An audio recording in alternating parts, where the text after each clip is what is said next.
here's another thing, and I'm going to hit this once because it's a little overwhelming, but I just think you should know it. Since the debt ceiling was raised on July 3rd, the U.S. debt is up $410 billion just in the first 2 days. Let me say that again. We raised the debt ceiling, and the U.S. debt goes up $410 billion, almost $500 billion in 2 days. Glad to see you come back. Today we're going to look at a video with Beck talking about the national debt spiraling out of control. His emotional take on it is somewhat reflective of the reality of what people are feeling in their everyday life. Let's look at what he says about the national debt and how fast it's growing. Now, this comes after the U.S. Treasury ended extraordinary measures, raising the debt ceiling by $5 trillion. We are in the midst of the U.S. largest crisis, largest one ever. Now, listen to this. After hitting the debt limit of $36.1 trillion in January 2025, Treasury began extraordinary measures to conserve cash. Last week, when Trump's big, beautiful bill was signed into law, the debt ceiling from $36.1 to $41.1 trillion. And what happened? In 2 days, up $410 billion, raised due to a technical process. Now, Stu, I don't want to get all technical here, but I think that debt ceiling going up and then us spending an additional $410 billion, I think that technical process, and again, if I'm too wonky, maybe you can explain it, is out-of-control politicians that are just spending too much. And this is where his common sense comes in. If you listen to economists, they talk in a bloated financial lingo that is disconnected from reality. They use vocabulary to complicate a situation that most everyday citizens understand about balancing a checkbook. They try to fool you into believing that this is sophisticated math. No, it's not. And he points out exactly what the real problem is. It's systemic, out-of-control political spending or addictive emotional spending. Well, the debt ceiling was raised, and then when they did, they were like, whoo, because we were completely out of money. Now we can print some more. So now we are free to borrow a record $41.1 trillion in debt. Now, here's the part that kind of opens your eyes. To put this into perspective, at the start of 2020, the U.S. had $23.2 trillion in debt. In 2020, $23.2 trillion. Where are we now?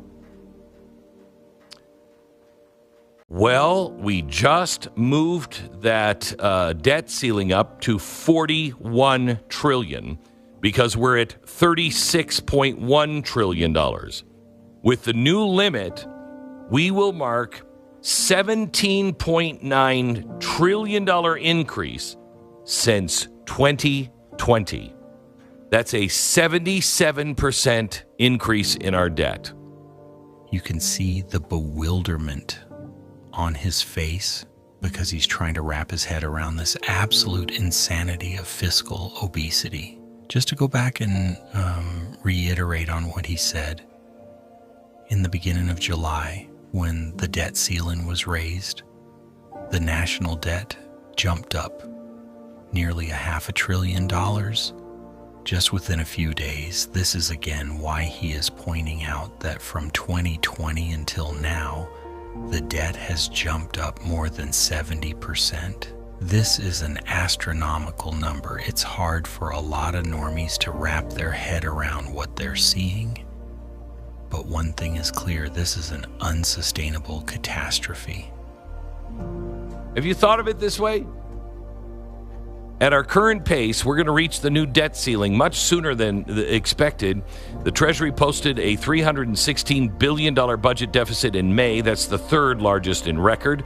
For the first 8 months of 2025, budget gap hit $1.37 trillion, the third largest in history. Over the last 12 months, the U.S. has borrowed $1.9 trillion, or $158 billion every month. That is half. This is half of the May levels, but let's take $158 billion to be conservative. U.S. current debt stands at 36.6. We are 4.5 trillion below the limit now. At our current pace, it will take us 28 months to hit that limit. Jeez. In fact, the debt ceiling crisis, it looks like it's going to hit us now every 2 years.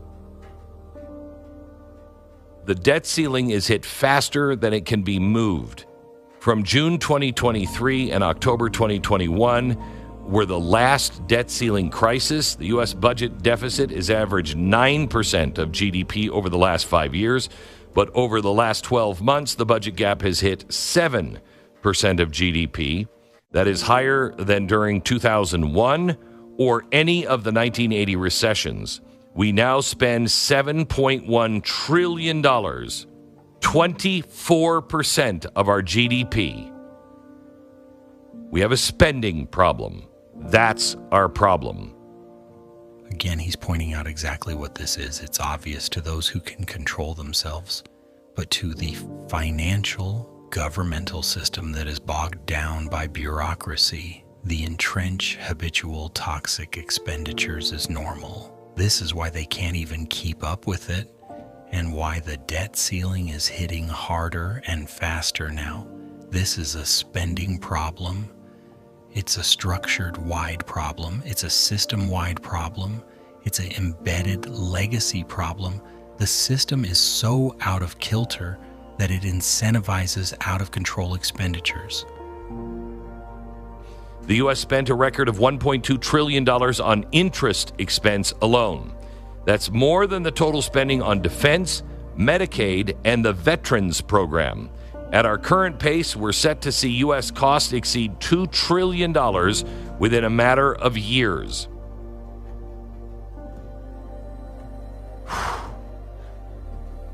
Over the next 10 years, the U.S. is projected to pay $13.8 trillion just in interest. For interest alone, this is not taxpayers. This is per person in the United States.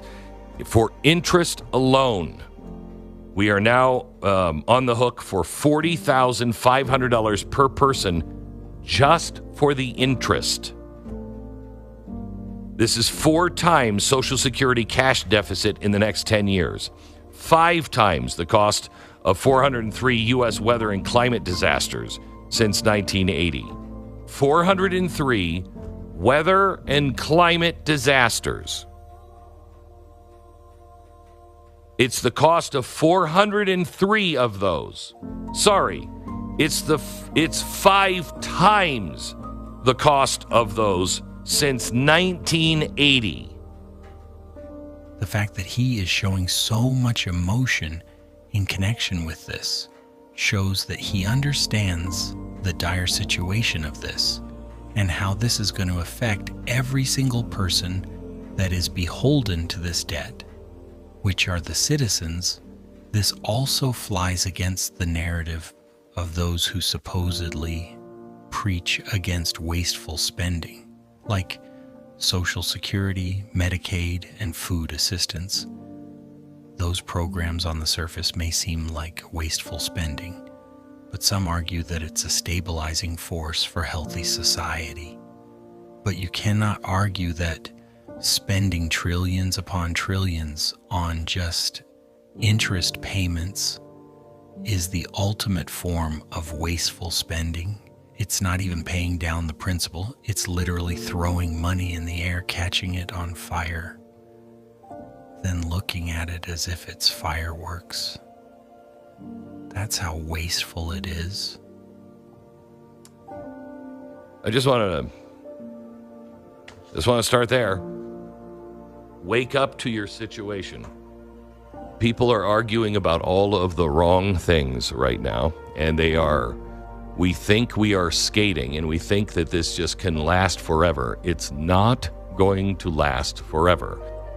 First of all, I got to commend him for shining a light on a problem that people really do not want to talk about and want to pretend it will go away, but this is the reality that we're living in. There's a building up of debt in a cyclical way that becomes too large, and we're going to have problems. We're going to have a government debt problem. This is not a sustainable model.